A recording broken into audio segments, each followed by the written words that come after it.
I spent 24 hours on board the newest cruise ship in the world, Brilliant Lady, the fourth ship from Virgin Voyages.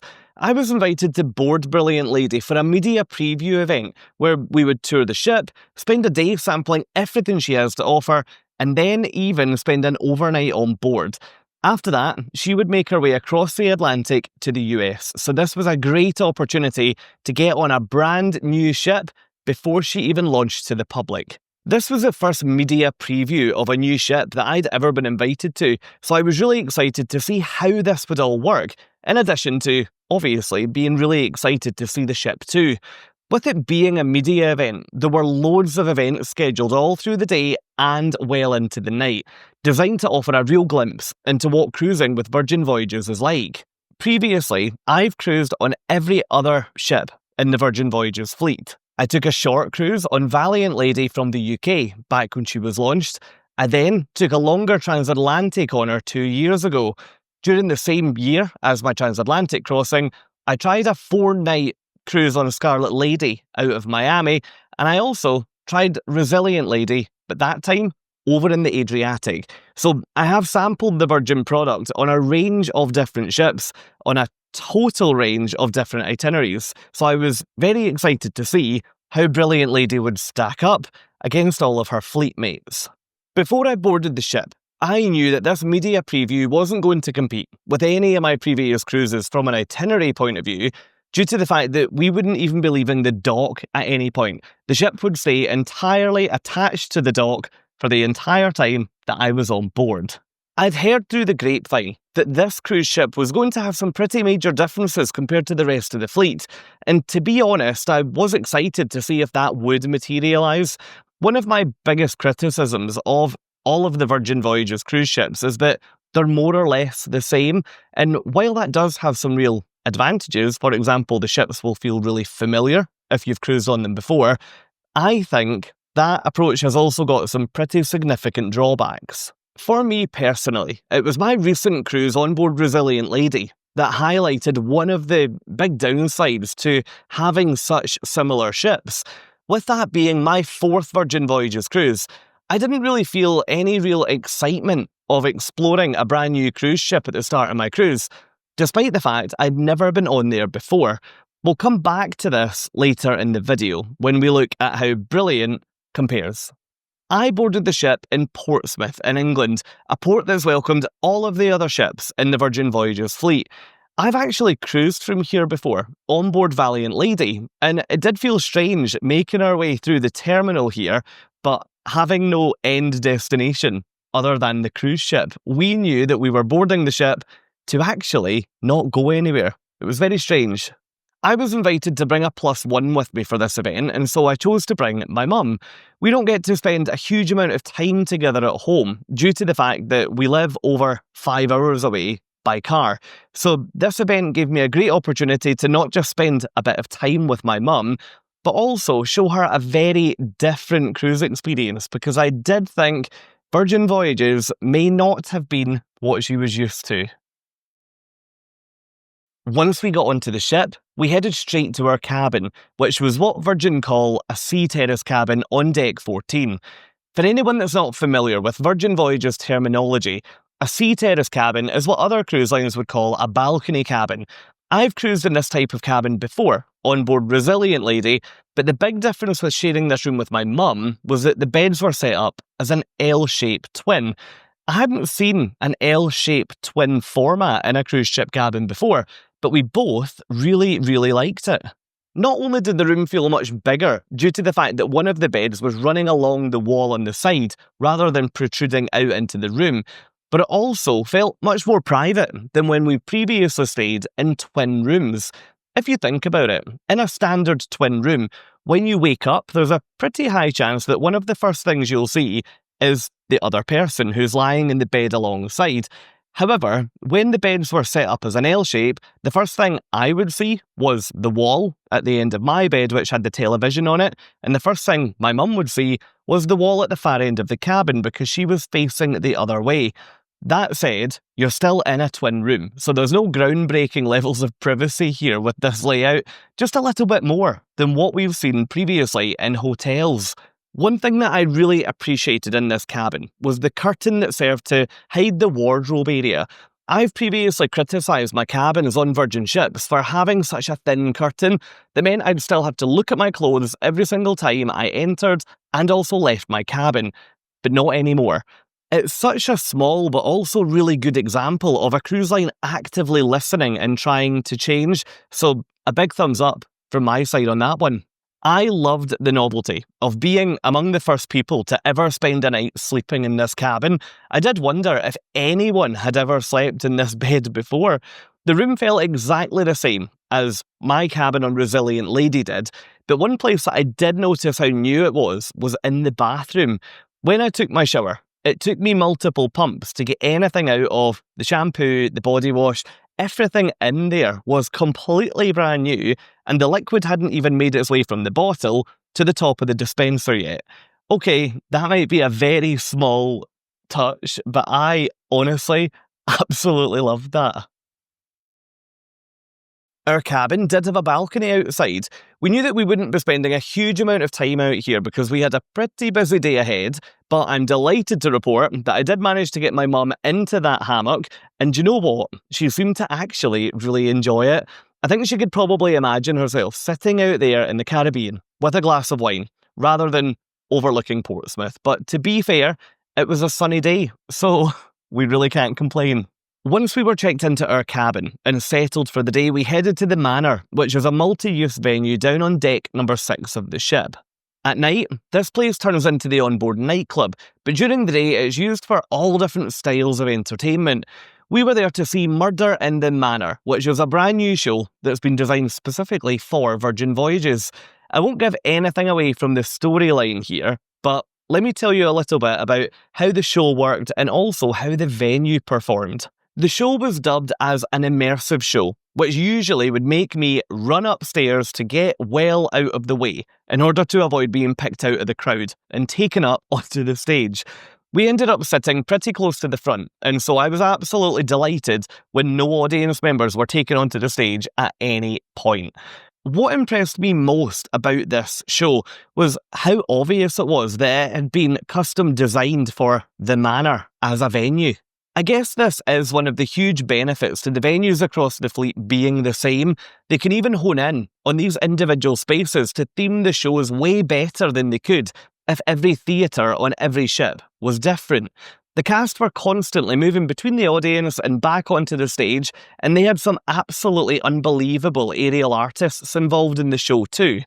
When it comes to the technology that this venue's been fitted with, it was great to see the huge custom chandeliers used during the show. I'd previously only seen them used when this venue turns into a nightclub, in addition to things like the disco balls in the middle of the room, the laser lights, the smoke machines, and there were so many different parts of the clearly very complex lighting rig being used. It was just so well done. I knew we'd be coming back to the Manor later today to see another show, so I was a little bit worried that we'd maybe get Manor overkill and the second show would be pretty similar to what we'd just seen. But, spoiler alert, how wrong could I be? After the show, we headed to see some of the different cabin categories available for viewing on Brilliant Lady. There were 12 different grades of cabin available to see while we were on board, including the Rockstar Suites, which is a totally different type of cabin than I'm used to booking when I cruise on these ships. We got to go inside a massive suite, which, as the name suggests, is a massive suite. This place has got 830 square feet on the inside and, wait for it, 1,317 square feet of space on the outside on the incredible outdoor terrace. Out there, you've got sun loungers, a daybed, your own hot tub with an outdoor shower, and even a dining table with a staircase going up one side, presumably for dancing on the tables, but we didn't have any time to try any of that today. We had so much more to see. You get 2 hammocks out there too, so of course, I had to have a go at getting into one of them. I couldn't help but think that my mum had managed to look way more comfortable and potentially more dignified in the one down in our balcony. Leaving the Rockstar world behind, We also got to see a cabin that is totally different to any other cabin on any other Virgin Voyages ship. None of the other ships have got this grade of cabin. Welcome to a sea terrace, slightly smaller balcony cabin down on deck 8 of the ship. You might be looking at this and thinking, oh, it looks exactly the same as the room that you've just shown us up on deck 14. And if you are thinking that, then you would be exactly right. The room itself on the inside is totally identical. The difference comes when you look outside. Brilliant Lady has been built slightly thinner than the rest of the fleet, due to the fact that she needs to fit through the Panama Canal. Lots of cruise ships nowadays don't have this requirement because their operators are happy to have the ship serving other markets. For example, most ships will be based in the Caribbean for a large part of the year, with a potential relocation across to somewhere like Europe, where they'll then serve on Mediterranean itineraries until they move back across to the Caribbean. Brilliant Lady, however, is very different. In the short term following her launch, Brilliant Lady is going to be taking in both the east coast of the US and the Caribbean, but also Alaska, and so transiting the Panama Canal is a really important element. To allow the ship to fit through the canal itself, the lifeboats on Brilliant Lady do need to sit a little bit more tucked in on the side of the ship, meaning that they can't hang over the side as much as they do on the other ships from Virgin. This means that some of the balcony cabins on deck 8 do have slightly compromised balconies. Rather than selling these rooms as ocean view rooms with windows, Virgin have opted to sell them as rooms with smaller balconies. The balcony in these rooms is a lot smaller than what we had upstairs, but there is one difference, and that is that there are 2 hammocks out there rather than the 1 hammock that you get with a normal balcony cabin. That got me thinking, are Virgin bargaining with people where they would say, look, you can have a smaller balcony, but you can both sit out there on your lovely Virgin Voyages hammock at the same time? I really wish in hindsight that my mum and I had tried to simultaneously sit on our hammocks out there, because I'm not sure we both would have been able to lie outside at the same time, due to the fact that it's a smaller balcony. Let me know if you do end up cruising in this cabin grade. If you can do that, I'd also love to hear from you. What do you think of this cabin? Because this is totally different to what I've seen on other cruise ships. I think most of the cruise lines I've been with would opt to sell that as an ocean view cabin or a room with a window. Let me know down in the comments what you think. Would you cruise in this smaller balcony variant, or would you rather cruise in another cabin grade? After seeing all of the rooms available, we then darted back to our cabin for the quickest change possible before heading out for dinner. We both decided to wear red tonight because, after all, we were on a Virgin cruise ship. Tonight, we had 2 options for dinner. Option 1 was a meal at Rojo or Rojo, a brand new Spanish-inspired restaurant down on deck 5 of the ship. I really liked the look of this place and thought it looked much more premium and luxurious than the old razzle-dazzle that you may have seen on the other ships in the fleet. That restaurant was a very brash black and white design, and it was so lovely to see all these calm, much more warmer tones being used in this venue. Option 2 was Up with a Twist, which was a dinner show back in the manor, and that's what we chose. The manor had been completely transformed over the last few hours from what we saw earlier into what felt like a totally different venue. Up with a Twist immerses you into the Emporium of Excess, a supper club like none other that you've seen before. Throughout the show, the cast compete for your vote, which you then place towards the end of the performance using the table lamps with coloured buttons in the middle of the table. Each act is allocated a colour, and it's up to them to persuade you to vote for them in order to allow them to win, and essentially take over the Emporium. I've never seen a show anything like this on a cruise ship. It was honestly absolutely incredible. The talent in here was unreal, and the show was performed so close to our seats that both my mum and I really felt a part of it. The menu for dinner was a 5-course and 6-drink menu. Yes, there were 5 courses and, yes, 6 drinks. all of which tasted great, although I will admit to not being able to keep up with the drinks. It's probably quite a good thing because our dinner was about 5 PM, so if I had 6 drinks at 5 PM, I wouldn't be showing you much more of the ship. After the show, Mum and I headed upstairs to explore more of the ship. We headed up to the top deck, where we got our first proper sighting of the swimming pool. It was really strange that we'd been on the ship for hours by this point, but this was the first time we'd made it close to any of the pools. To be fair, we had been running around, seeing cabins, watching shows and eating dinner, so we didn't really have much time. The top deck spaces are, generally speaking, the same as the rest of the Virgin fleet. There is one venue with some pretty major changes, but I'll come back to that.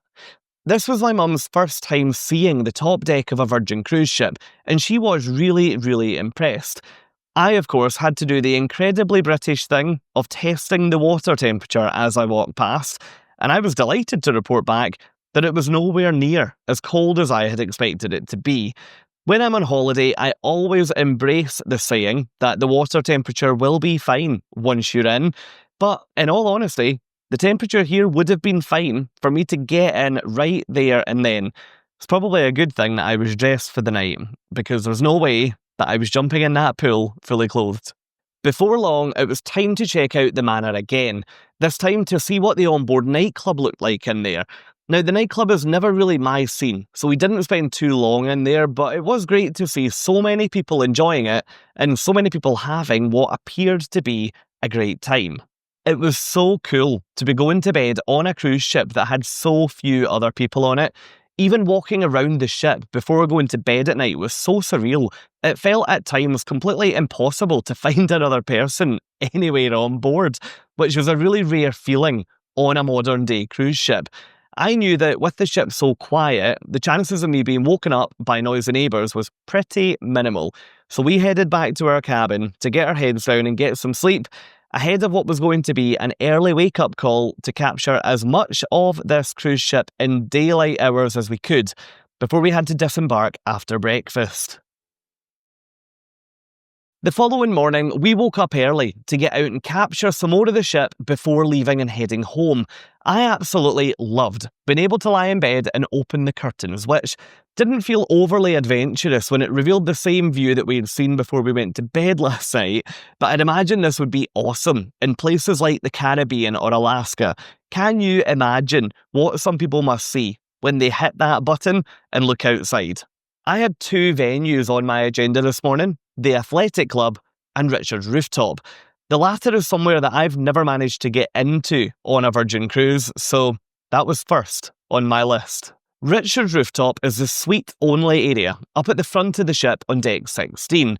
It's usually fully locked up so that non-suite guests, in other words, people like me, can't get inside. Since this was a media preview that we were on board for, this sun deck and all of the private areas were fully open for viewing, so I decided to get in there to have a good look around. Weirdly, although I knew it was open for viewing, it did feel strange to be in the suite-only area on a Virgin ship. I've always looked in there so many times when I've cruised on the other ships, but it did feel so weird to be on the other side of the door, having a look around. Maybe one day I'll get to experience that on a cruise, but not yet. I was really impressed with what I saw in here, and after what felt like sneaking around in the suite-only area, I headed to the back of the ship to the Athletic Club, which was one of the venues that has changed on Brilliant Lady compared to the rest of the fleet. While the overall layout of the Athletic Club remains the same as what you'll have seen on other ships, there are some really nice, thoughtful changes that have been implemented here. First, there are now sunshades above some of the daybeds, allowing you to relax out there while staying out of the direct sunlight. The sunbeds all around the outside of this deck have also been rotated round, and the walls that look out have been turned into glass. On the other ships, that wall would be solid, so it was great to be able to sit on these daybeds to look out. On the other ships, everybody using these beds around the outside faces inward, but it feels so much better to have everyone facing outward towards the ocean. This is a really good example of a change that's taken place on Brilliant Lady due to the fact that a lot of her itineraries are classed as scenic cruises.